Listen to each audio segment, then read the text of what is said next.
আসসালামু আলাইকুম ওরহমতুল্লাহি ওবরাকাতু।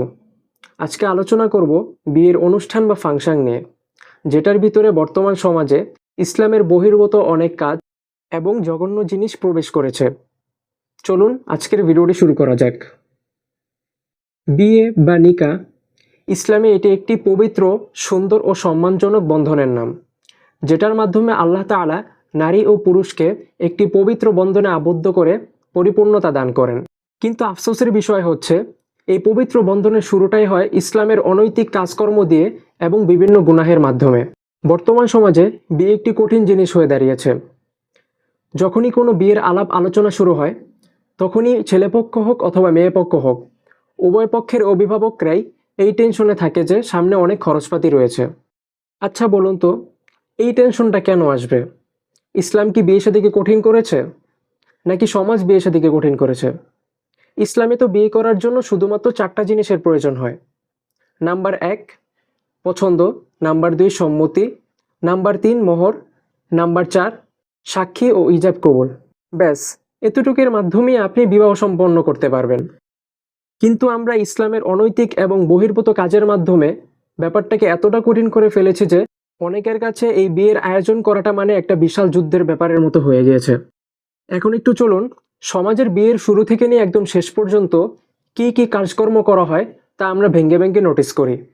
প্রথমেই আসি এনগেজমেন্ট সম্পর্কে, অর্থাৎ ছেলেপক্ষ যখন মেয়ে পক্ষকে দেখতে যায়। ইসলামে শুধু অনুমতি রয়েছে শুধুমাত্র ছেলেই মেয়েকে দেখতে পারবে।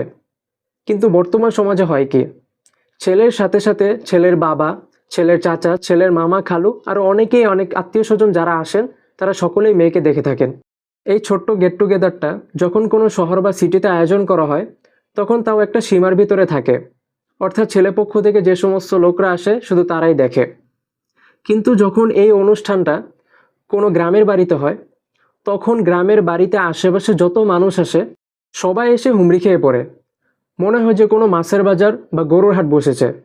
মেয়েকে মাঝখানে সবার সামনে বসানো হয় এবং তাকে বিভিন্ন প্রশ্ন করা হয়, হাঁটা চলাফেরা করে দেখানো হয়। এতে কি নারীকে নিচু করা হয় না? আপনারাই তো নারীর সম্মান এত নিচে নামিয়ে দিচ্ছেন। অতঃপর আসি গায়ে হলুদে। গায়ে হলুদ ইভেন্টটাই তো ইসলামের বহির্ভূত জিনিস। তারপর তার মধ্যে কি কি অ্যাড করা হয়? গান বাজনা, ডিজে বক্স, লাইটিং এবং সাথে সাথে স্বনামধন্য কিছু জায়গায় লাল পানিও অ্যাড করা হয়। অতঃপর আসি বিয়ের দিন।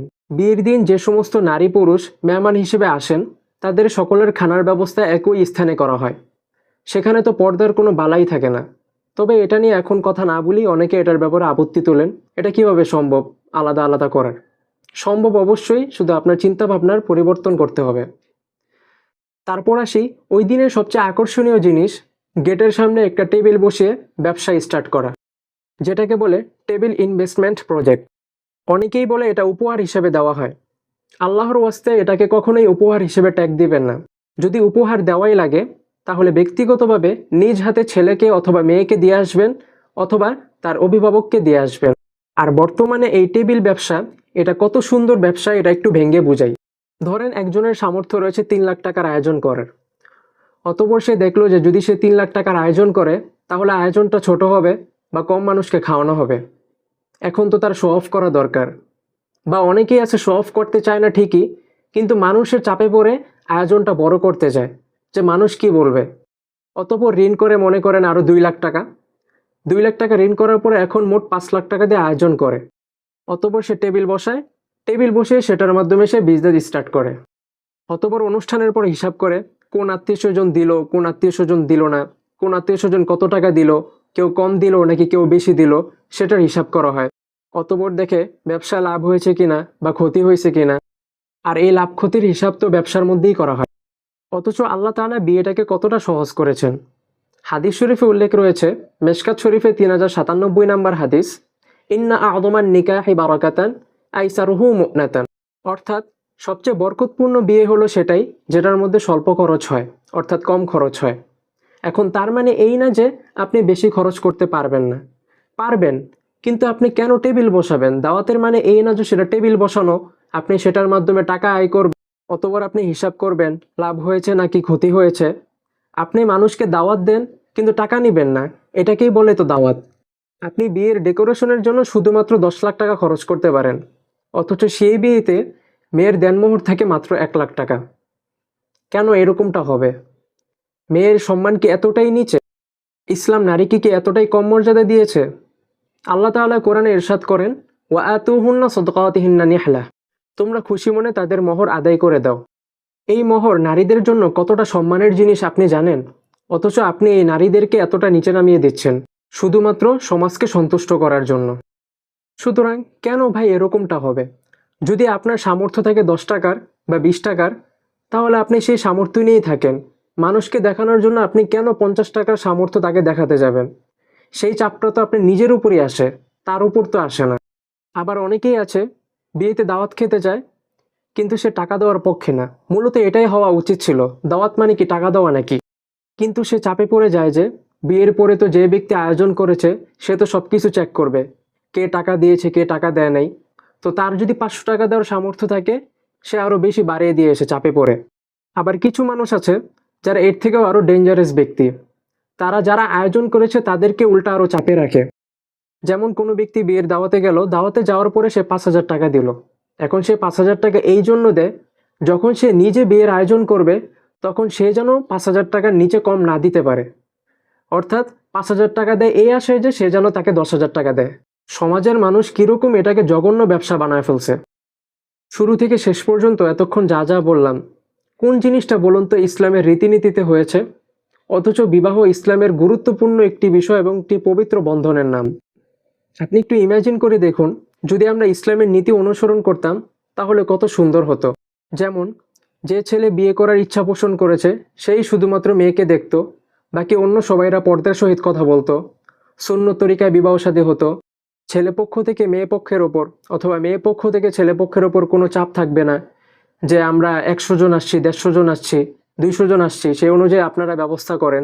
যে যার যার সামর্থ্য অনুযায়ী করতো। যদি 100 জনকে খাওয়ানোর সামর্থ্য থাকে 100 জনকে খাওয়াবে, 200 জনকে খাওয়ানোর যদি সামর্থ্য থাকে 200 জনকে খাওয়াবে, কিন্তু বাইরে কোনো টেবিল বসাবে না। যদি 10 জনকে খাওয়ানোর সামর্থ্য থাকে তাহলে সে 10 জনকে নিয়ে আয়োজন করবে, সমাজকে দেখিয়ে কোনো লাভ হবে না। আর যদি বড়সড়ভাবে আয়োজন করা হয় তাহলে মহিলাদের জন্য আলাদা প্যান্ডেল থাকবে, পুরুষদের জন্য আলাদা প্যান্ডেল থাকবে, ইত্যাদি আরও কত কিছু ইসলামের রীতিনীতিতে খুব সুন্দরভাবে আয়োজন করা যায়। এখন অনেকেই বলে থাকেন যে সমাজে এরকম আয়োজন করা সম্ভব না। আমি বলবো, দেখুন, সমাজ গঠিত হয় আমি, আপনি এবং সকলের মাধ্যমে। যদি আপনি আপনার জায়গা থেকে পরিবর্তন হন তাহলে আপনার দেখা দেখি আরেকজন হবে, তার দেখা দেখি আরেকজন হবে। এভাবে আস্তে আস্তে একটা সমাজ পরিবর্তন হয়। আমি বলছি না যে এটা হুট করেই হয়ে যাবে, তবে আপনি যে পরিকল্পনা মাথায় নিয়ে ঘুরছেন সেটা বাস্তবায়ন করে ফেলুন, দেখবেন আপনার দেখা দেখি আরও অনেকজন করেছে। অনেকেই চায় যে ইসলামের রীতিতে এরকমভাবে বিবাহ শাদী অনুষ্ঠান করার, কিন্তু সাহস পাচ্ছে না।